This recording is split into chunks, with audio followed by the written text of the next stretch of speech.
Supreme court के SC/ST आरक्षण के भीतर आरक्षण लागू करने को वैध ठहराने के इस फैसले से सबसे बड़ी मुश्किल कांग्रेस के लिए खड़ी हो गई है। कांग्रेस पिछले कुछ दिनों से संविधान बचाओ का नारा लगा रही है।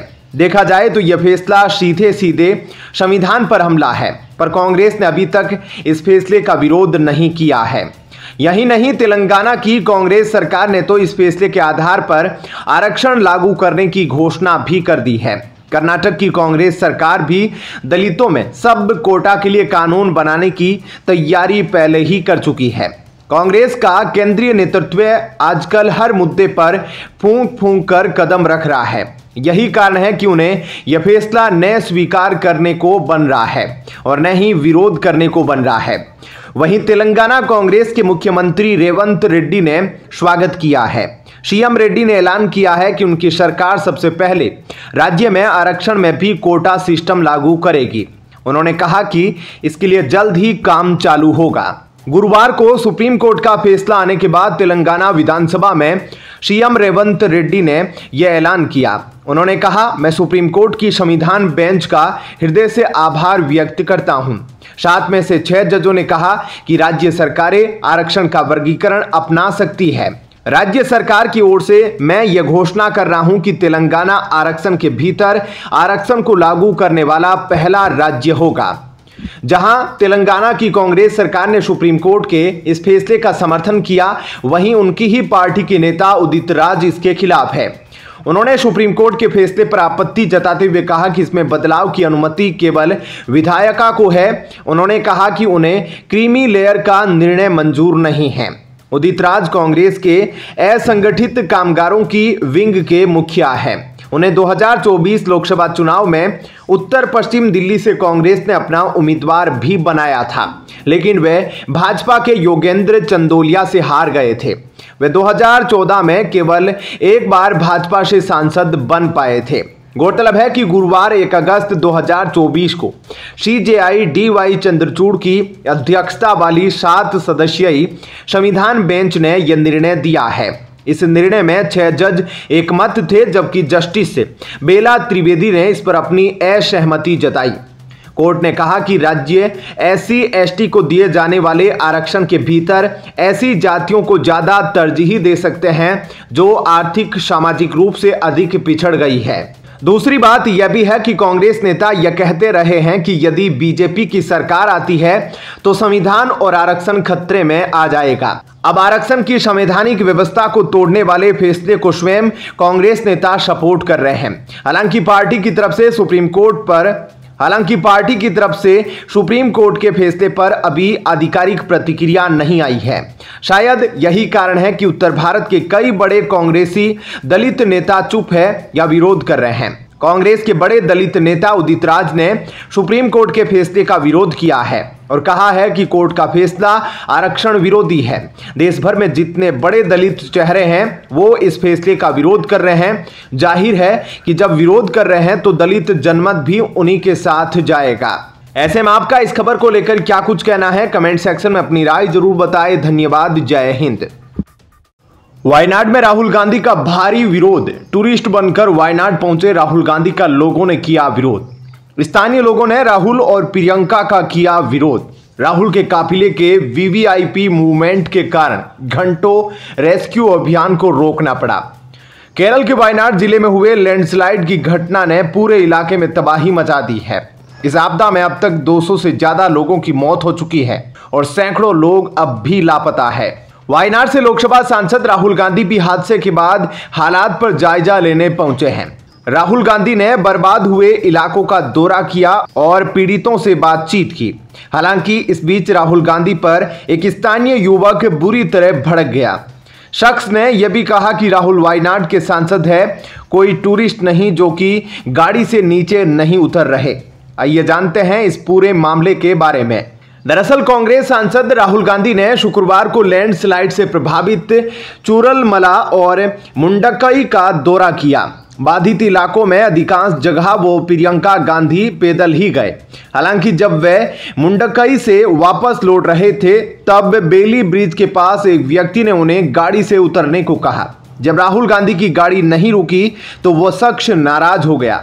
राहुल गांधी की गाड़ी न रुकने से नाराज शख्स ने कहा, आप हमारे एमपी हैं, हमने आपको जिताकर भेजा है, आप गाड़ी से नीचे उतरो। राहुल गांधी के साथ आए स्थानीय एमएलए से युवक ने कहा कि आप मुझे धमका नहीं सकते हो, मेरे बचाव के लिए भी यहां लोग हैं।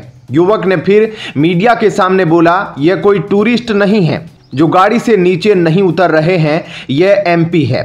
आपको बता दें कि युवक ने क्या कुछ कहा है। व्यक्ति, आप लोगों को हमने एमपी एमएलए बनाकर भेजा है, अगर वो नहीं उतरे तो उन्हें जाने नहीं दूंगा, रास्ता रोकूंगा। एमएलए, चुप हो जाओ। व्यक्ति, राहुल गांधी की गाड़ी के पास जाकर 1 मिनट आप रुको, आप लोगों को हमने जिताकर भेजा है, आप 2 मिनट के लिए नीचे उतरो। एमएलए, सर आप इन्हें नीचे उतरने के लिए बोलिए, सर आप इधर के एमपी हैं। व्यक्ति एमएलए के पास आकर, आप यह मत भूलो कि हम लोगों ने ही आपको इस लायक बनाया है। व्यक्ति मीडिया से बोलता है, चाहे कुछ भी हो जाए इन्हें गाड़ी से उतरना होगा, मैं इनको जाने नहीं दूंगा, इनका रास्ता रोकूंगा, चाहे आर्मी भी आ जाए मुझे फर्क नहीं पड़ता। कार से बाहर नहीं आ रहे हैं, यहां क्या घूमने आए हैं, क्या ये करने क्या आए हैं ये। इस वीडियो को पोस्ट कर बीजेपी नेता ने लिखा, वायनाड त्रासदी पर राहुल गांधी की नींद 2 दिन बाद खुली, कैमरा की टीम लेकर पहुंचे तो जरूर, मगर यहां भी उन्हें विरोध झेलना पड़ा। यह होता है, आप लोगों के दुख दर्द बांटने की बजाय पॉलिटिकल टूरिज्म पर निकलते हो। एक और ने लिखा, वायनाड में राहुल गांधी का भारी विरोध, लोगों का आरोप है कि राहुल गांधी के दौरे से बचाव अभियान में दिक्कत आ रही है और उनके दौरे के चलते गाड़ियां रोकी गई। राहुल गांधी सिर्फ फोटोशूट करने आए हैं। दिनेश चौधरी ने लिखा, वायनाड के लोगों में राहुल गांधी और गांधी परिवार के प्रति भयंकर गुस्सा भरा है, क्योंकि जब गांधी परिवार के लोगों को वायनाड के लोगों के साथ खड़े होने का समय था तो यही गांधी परिवार दिल्ली में बैठकर अपनी गंदी राजनीति कर रहा था। ऐसे में आपका इसको लेकर क्या कुछ कहना है, कमेंट सेक्शन में अपनी राय जरूर बताएं। धन्यवाद। जय हिंद। महाराष्ट्र के डिप्टी सीएम देवेंद्र फडणवीस की शनिवार को नागपुर में आरएसएस नेताओं से मुलाकात हुई। बीते 15 दिन में देखें तो यह फडणवीस का दूसरा नागपुर दौरा है। जेपी नड्डा के बाद बीजेपी को नए राष्ट्रीय अध्यक्ष की तलाश है। इस बात की चर्चाएं जोर पकड़ रही है कि देवेंद्र फडणवीस अगले बीजेपी अध्यक्ष हो सकते हैं। हालांकि फडणवीस ने एक दिन पहले ही यह साफ कर दिया कि राष्ट्रीय अध्यक्ष बनाए जाने की चर्चाएं केवल मीडिया के स्तर पर ही है। देवेंद्र फडणवीस को पीएम मोदी का काफी विश्वास पात्र माना जाता है। ऐसे में अगर फडणवीस को राष्ट्रीय स्तर पर बड़ी जिम्मेदारी दी जाती है तो इसमें ज्यादा आश्चर्य नहीं होगा। फडणवीस मौजूदा वक्त में महाराष्ट्र में बीजेपी का मुख्य आधार स्तंभ है। बीते 5 सालों में जिस तरह से महाराष्ट्र की राजनीति में उतार चढ़ाव देखने को मिले हैं, उसके बावजूद राज्य में पार्टी की सरकार बनाने में फडणवीस ने अहम भूमिका निभाई है। वो पहले शिवसेना के बागी गुट एकनाथ शिंदे को बीजेपी के साथ लेकर आए और राज्य में एनडीए की सरकार बनवाई।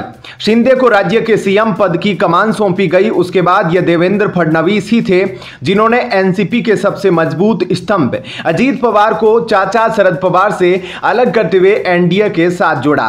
वहीं अगर जेपी नड्डा की बात की जाए तो साल 2019 में गृह मंत्री द्वारा यह पद छोड़े जाने के बाद से ही बीजेपी के राष्ट्रीय अध्यक्ष थे। उनके कार्यकाल को बीच में बढ़ा दिया गया था। हालांकि पीएम मोदी 3.0 में मंत्रिमंडल का हिस्सा बनने के बाद भारतीय जनता पार्टी को नए राष्ट्रीय अध्यक्ष की तलाश है।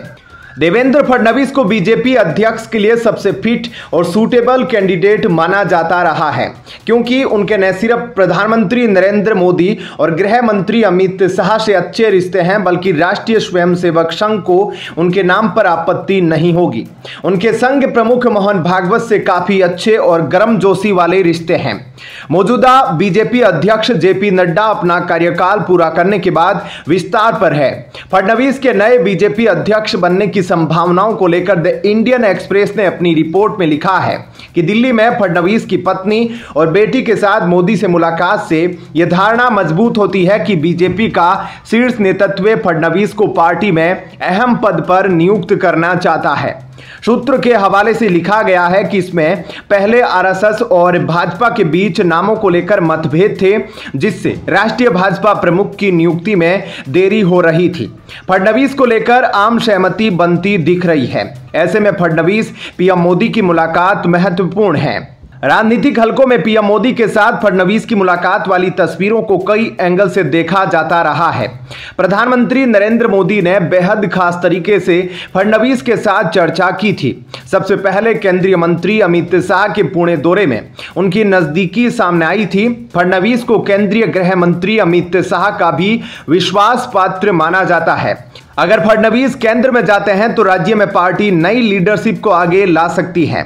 इतना ही नहीं, अगर पिछले चुनावों को देखें तो देवेंद्र फडणवीस देश भर में बीजेपी के प्रचार के लिए जाते रहे हैं। फडणवीस हिंदी में अच्छा बोलते हैं। देवेंद्र फडणवीस के समर्थकों का मानना है कि वह पीएम नरेंद्र मोदी और अमित शाह का मिक्स वर्जन है। वह पीएम मोदी की दूरदृष्टि और अमित शाह की कूटनीति को अमली जामा पहना सकते हैं। ऐसे में आपका क्या कुछ कहना है? कमेंट सेक्शन में अपनी राय जरूर दीजिए। धन्यवाद। जय हिंद। बोया पेड़ बबुल का आम कहां से होए? अयोध्या गैंगरेप मामले में डीएनए टेस्ट मांगकर अखिलेश यादव ने यह कहावत सच कर दी है। नेताजी का शर्मनाक बयान याद करें। लड़के हैं, गलती हो जाती है। प्रभु श्री राम की पावन धरा पर हुए जघन्य अपराध की पीड़िता का अब समाजवादियों ने चरित्र हनन शुरू कर दिया है। यूपी के अयोध्या में दुष्कर्म के आरोपी समाजवादी पार्टी के भदरसा नगर अध्यक्ष मोईद खान की बेकरी पर चल रहे बुलडोजर की कार्यवाही होते ही राजनीति गर्मा गई, जिसके बहाने अखिलेश यादव राजनीति खेल रहे हैं। अखिलेश यादव के इस ट्वीट को लोग अयोध्या वाले मामले से भी जोड़कर देख रहे हैं। इसका कारण यह है कि उन्होंने इस ट्वीट में जिस तरह की भाषा का इस्तेमाल किया है और जिस तरह से वो अयोध्या वाली घटना को लेकर चुप है, वो उनकी दोहरी रणनीति को दिखाता है। अब अखिलेश यादव ने जो ट्वीट किया वो देखिए। कुकृत्य के मामले में जिन पर भी आरोप लगा है उनका डीएनए टेस्ट कराकर इंसाफ का रास्ता निकाला जाए, न कि केवल आरोप लगाकर सियासत की जाए। जो भी दोषी हो उसे कानून के हिसाब से पूरी सजा दी जाए, लेकिन अगर डीएनए टेस्ट के बाद आरोप झूठे साबित हो तो सरकार के संलिप्त अधिकारियों को भी न बख्शा जाए। यही न्याय की मांग है। अखिलेश यादव की इस ट्वीट का जब विरोध होने लगा तब उन्होंने एडिट करके इसमें जौनपुर की खबर का स्क्रीनशॉट लगा दिया। जैसा कि आपने देखा, डीएनए टेस्ट इस ट्वीट में दो बार कैपिटल लेटर में लिखा हुआ है, यानी इस शब्द पर जोर दिया गया है। दूसरी बात, वो कह रहे हैं कि सिर्फ आरोप लगाकर राजनीति न की जाए। क्या अखिलेश यादव का इशारा कहीं और है? लोग सवाल पूछ रहे हैं। जौनपुर वाले मामले में पीड़िता के पिता भाजपा के ही नेता है। अब तक रेप की पुष्टि नहीं हुई है। मेडिकल टेस्ट के बाद आधिकारिक रूप से कुछ कहा जा सकेगा। चारों तरफ चर्चा में अयोध्या की घटना है। इसी बीच सपा के मुखिया का ट्वीट आता है। विरोध होने के बाद ट्वीट एडिट करके जौनपुर वाली खबर लगा दी जाती है। इसे क्या समझा जाए? क्या अखिलेश यादव सिर्फ इसलिए अयोध्या वाले मामले पर चुप है और उस पर अपने रुख को दर्शाने के लिए जौनपुर के एक अलग मामले को अपने बयान से जोड़ रहे हैं, क्योंकि आरोपित मुस्लिम समुदाय से हैं और पीड़िता हिंदू निषाद समाज से हैं? बता दें कि कभी उनके पिता मुलायम सिंह यादव ने रेप की एक घटना को लेकर लड़के हैं, गलती हो जाती है वाला बयान दिया था। अब अखिलेश यादव ने अपना ट्वीट डिलीट कर दिया है। सपा मुखिया अखिलेश यादव ने डीएनए टेस्ट का सुझाव दिया तो मायावती ने सपा पर सवाल उठाए। इस पर बसपा मुखिया मायावती ने पलटवार करते हुए सोशल मीडिया एक्स के माध्यम से लिखा कि यूपी सरकार द्वारा अयोध्या के गैंगरेप केस में आरोपी के विरुद्ध की जा रही सख्त कार्रवाई उचित, लेकिन सपा द्वारा यह कहना कि आरोपी का डीएनए टेस्ट होना चाहिए, इसे क्या समझा जाए? जबकि सपा को यह भी बताना चाहिए कि उनकी सरकार में ऐसे आरोपियों के खिलाफ कितने डीएनए टेस्ट हुए हैं। उन्होंने आगे लिखा कि यूपी में अपराध नियंत्रण व कानून व्यवस्था में भी खासकर महिला सुरक्षा व उत्पीड़न आदि को लेकर बढ़ती चिंताओं के बीच अयोध्या व लखनऊ आदि की घटनाएं अति दुखद व चिंतित करने वाली है। सरकार इनके निवारण के लिए जाति, बिरादरी एवं राजनीति से ऊपर उठकर सख्त कदम उठाए तो बेहतर है। आरोपी की अवैध संपत्तियों की जांच की जा रही है। उधर योगी सरकार में मंत्री संजय निषाद पीड़ित बच्ची से मिलने अस्पताल पहुंचे। बाहर निकलकर वे फूट फूट कर रोए। उन्होंने कहा कि अखिलेश का पीडीए झूठा साबित हो रहा है। लगता है कि इन अपराधियों के सहारे इनकी जीत हुई है। खैर, आपका इस खबर पर क्या कुछ कहना है, कमेंट सेक्शन में अपनी राय जरूर बताएं। धन्यवाद। जय हिंद। इस बार प्रधानमंत्री नरेंद्र मोदी और केंद्रीय गृह मंत्री अमित शाह से ज्यादा लोकसभा स्पीकर ओम बिरला विपक्ष के निशाने पर है। ओम बिरला उन गिने चुने अध्यक्षों में से हैं जिन्हें लगातार 2 कार्यकाल मिले, लेकिन दूसरे कार्यकाल की शुरुआत अच्छी नहीं रही। ऐसा लग रहा है कि विपक्ष ने पहले से ही तैयारी की हुई थी कि वे ओम बिरला को निशाना बनाएंगे। यह हैरान करने वाली बात है कि ओम बिरला भी बदले हुए दिखे और ऐसा लग रहा है कि विपक्ष की रणनीति को भांपकर उन्होंने यह रुख अख्तियार किया। असल में लोकसभा में पिछली बार के मुकाबले इस बार विपक्षी सांसदों की संख्या बहुत ज्यादा है। तभी यह पहले दिन से लग रहा था कि विपक्ष इस ताकत का प्रदर्शन करेगा, इसलिए स्पीकर ने भी पहले दिन से सख्त रुख अख्तियार किया। इसलिए कांग्रेसी इकोसिस्टम ओम बिरला को बदनाम करने का कोई मौका नहीं छोड़ता है। गुरुवार 1 अगस्त को द वायर की आरफा खानूम शेरवानी ने एक सोशल मीडिया पोस्ट शेयर किया था। इस पोस्ट में उन्होंने बाहुबली फिल्म से प्रभास की वो तस्वीर ली जिसमें वो शिवलिंग कांधे पर उठाता है। इस तस्वीर में आरफा ने शिवलिंग को डस्टबिन के साथ रिप्लेस किया, जिसे देख सोशल मीडिया यूजर भड़क गए। अपनी कुंठा निकालने के लिए आरफा ने यह ट्वीट किया था। इसमें दिखाया कूड़ेदान पकड़े ओम बिरला को दिखाया गया था और लिखा था कि विजन 2047 यही है। उनके इसी ट्वीट पर काफी बवाल हुआ और लोगों ने सवाल खड़े किए। अंत में हिंदुओं की भावना आहत करने के आरोप में शिकायत दर्ज की गई। इसी को लेकर सोशल मीडिया पर शिवलिंग की जगह कूड़ेदान को दिखाने वाली आरफा खानम शेरवानी के खिलाफ शिकायत दर्ज हुई है। हिंदुओं की भावना आहत करने के आरोप में लीगल हिंदू डिफेंस नाम के सोशल हैंडल से इस संबंध में एक्शन लिया गया। उन्होंने साइबर क्राइम के तहत पुलिस में शिकायत देते हुए कहा कि शेरवानी द्वारा की गई हरकत हिंसा भड़का सकती है और समाज में अराजकता आ सकती है। इस पर बीजेपी के पूर्व सांसद हरि मांझी ने लिखा, जिहादन आरफा खानम शेरवानी ने हिम्मत कैसे की हम सनातनियों के इष्ट देव के महादेव का मजाक उड़ाने की। अभी पवित्र सावन मास चल रहा है। आज भारत के करीब 80% हिंदुओं की भावनाओं को आहत करने का दुस्साहस किया गया। जब इनके बारे में सच भी बोलो तो सर तन से जुदा होने लगता है, लेकिन दूसरे धर्म का उपहास खूब करते हैं। आईपीसी की धारा 173 और 174 के तहत आरफा खानूम शेरवानी के खिलाफ यह शिकायत की गई। इसमें मांग की गई है कि झूठी जानकारी फैलाने के आरोप में आरफा के विरुद्ध एफआईआर हो। उनके ऊपर फर्जी जानकारी और अफवाह फैलाने का आरोप है। शिकायत में लिखा है, आरोपित के बयान से समाज में अशांति फैल सकती है। आरोपित के बयान प्रथम दृष्टया झूठे हैं, जिन्हें सार्वजनिक शांति भंग करने के इरादे से दोहराया गया। इससे सार्वजनिक समूहों के बीच दुश्मनी बढ़ती है। शिकायत में आगे कहा गया है कि मामले को भारतीय न्याय संहिता 2023 की धारा 352, 353 2 और 293 के तहत दर्ज किया जाना चाहिए। इस शिकायत की कॉपी को साझा करते हुए एलडीएफ ने कहा, शिवलिंग का अपमान करने वाली आरफा बेगम के खिलाफ लीगल हिंदू का परचम लहराएगा। इस मामले में पुलिस को शिकायत दे दी गई है। ऐसे में क्या कुछ कहना है आपका, कमेंट सेक्शन में अपनी राय जरूर बताएं। धन्यवाद। जय हिंद।